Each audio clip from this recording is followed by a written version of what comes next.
Justin, next question.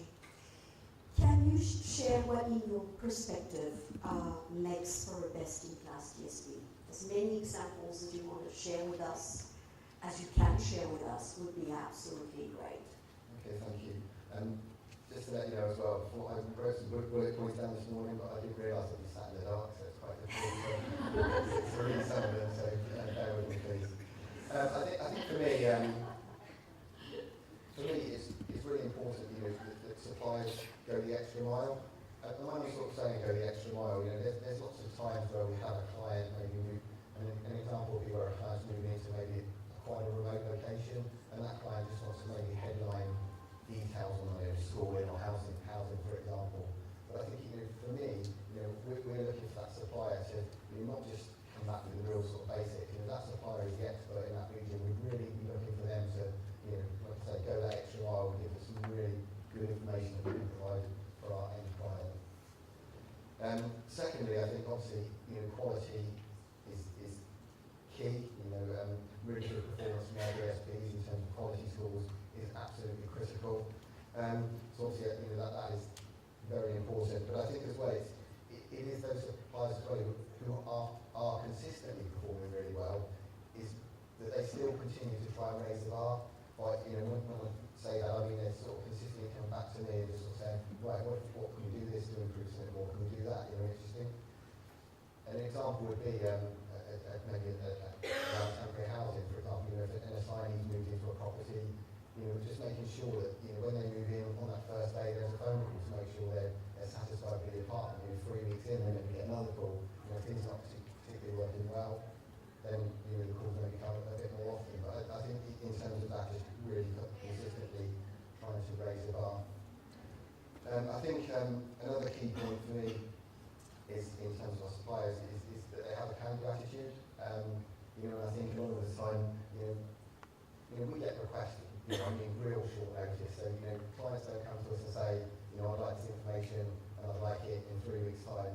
They sort of phone me up and say, I want this information, I'd like it tomorrow. And I think, it is difficult, and sometimes it's very time-consuming. But I think, I absolutely appreciate the suppliers that have that attitude that they'll go away and bang and produce quality information for our clients. Because at the end of the day, I can sit on the supply chain team at SIRVA, but I'm looking towards my partners around Europe, Africa. You guys are the experts. It's critical that you help us out. Yeah, and I think people are doing that. Other people are doing it. Someone came up to me at this conference and said, and was sort of talking about their company, and I'd not heard of them before. And they said, our speciality is short notice and VIPs. Great, because that's what my current DSP is telling me they can't stand. So if there's others out there, and that's what you have to be aware of, I think, is there was a time when it was okay to say that, but people are moving on quickly, and the smart people are thinking, that's what's causing everyone else a problem, so I'm going to make that my best point. And that, to me, that's a great selling point. That's perfect. That's just really filling in a niche in the market where it's not taken.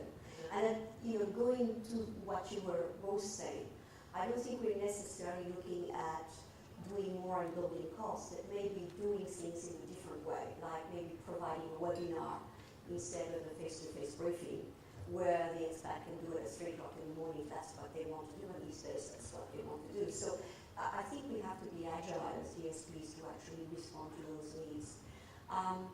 From your perspective, in terms of setting up the ongoing relationship, so we have the contract, we have specific clients, and obviously these clients, because you get better and we get better every year, are probably going to be more and more demanding, or their situation change with new locations and new services or new policies. What can you do to maintain that ongoing relationship? What are the key things that RMCs and DSPs should be doing together? We talked about compliance, so I think that's probably been done to this. But in terms of reporting, and to your point, Susie, reporting on the advantages. I mean, quite often the DSPs in their markets are, they shine, but they don't necessarily share that with your team. So it's not just your team that's not necessarily communicating on client culture. It could be the DSP that's not bragging about what they do. What kind of things can you do in terms of reporting concept when we were, when we were preparing for this. And obviously, Justin, I'm very keen to hear what you have as suggestions for reporting or any ongoing training, whatever, to get that relationship going. Yeah. Sorry. No, that's fine. And I think we sort of touched on it already. In terms of communication, it's absolutely critical. And I think for this event, for me, is absolutely fantastic. Because I've had 3 days where I'm going to meet all of my suppliers. Everyone under one roof. It's absolutely fantastic. And as I said earlier, face-to-face time for me is always the best way. I think as well, in terms of relationships, I think critical again is absolutely being candid in terms of issues that DSPs may have. In terms of issue resolution as well. I think it's absolutely critical that if there are potential issues that you can see in the pipeline, that we are actually made aware at that very start point. Because I think if we are, then there's the opportunity to resolve it much quicker and to a better result really.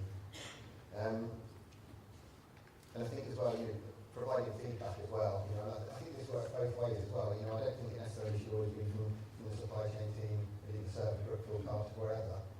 Obviously we can provide feedback to our suppliers, but also on the flip side of that, it's fantastic to hear from suppliers, what potentially, how they see things are working and what can we, as RMT, do better. I think that's important. I think, Anne sort of touched on reporting. And again, I think, I've actually been in the relocation industry 2 years, so I still say I'm new to the industry. I don't know how long I'm going to get away with that for, I'm not 100% sure. But I think in terms of reporting, it's something that took me a while to sort of get my head around it and just make sure that suppliers are aware of the reporting that we're after, that's sort of explained in the contract. Because there's lots of contracts that I saw that had sort of reporting spelled out in them, but providers actually just weren't providing it. But I don't think it was a case of they didn't want to, it was just a case of it wasn't necessarily clear on what the requirement was. So I think it is making sure that everyone's fully aware of what the reports are for, what the purposes, and what we're trying to get out of them. I think that's critical as well.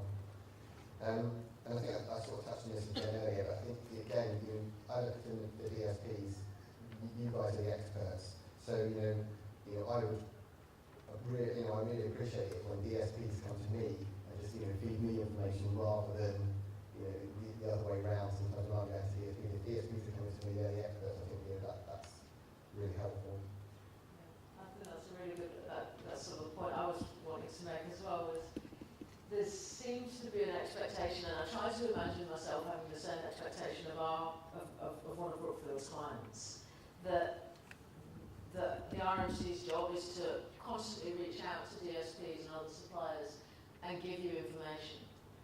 But if there's something you don't understand, ask us. Someone said to me again at this conference, it's just that you don't tell us about that client, you don't tell us about that client's culture, but also just ask me and I'll tell you like that because it's in my head, And it's a hard job that we do. I don't expect you to sort of hitting me too much, but it's a hard job. We've got a lot of suppliers and we do everything we can to communicate with them the best we can.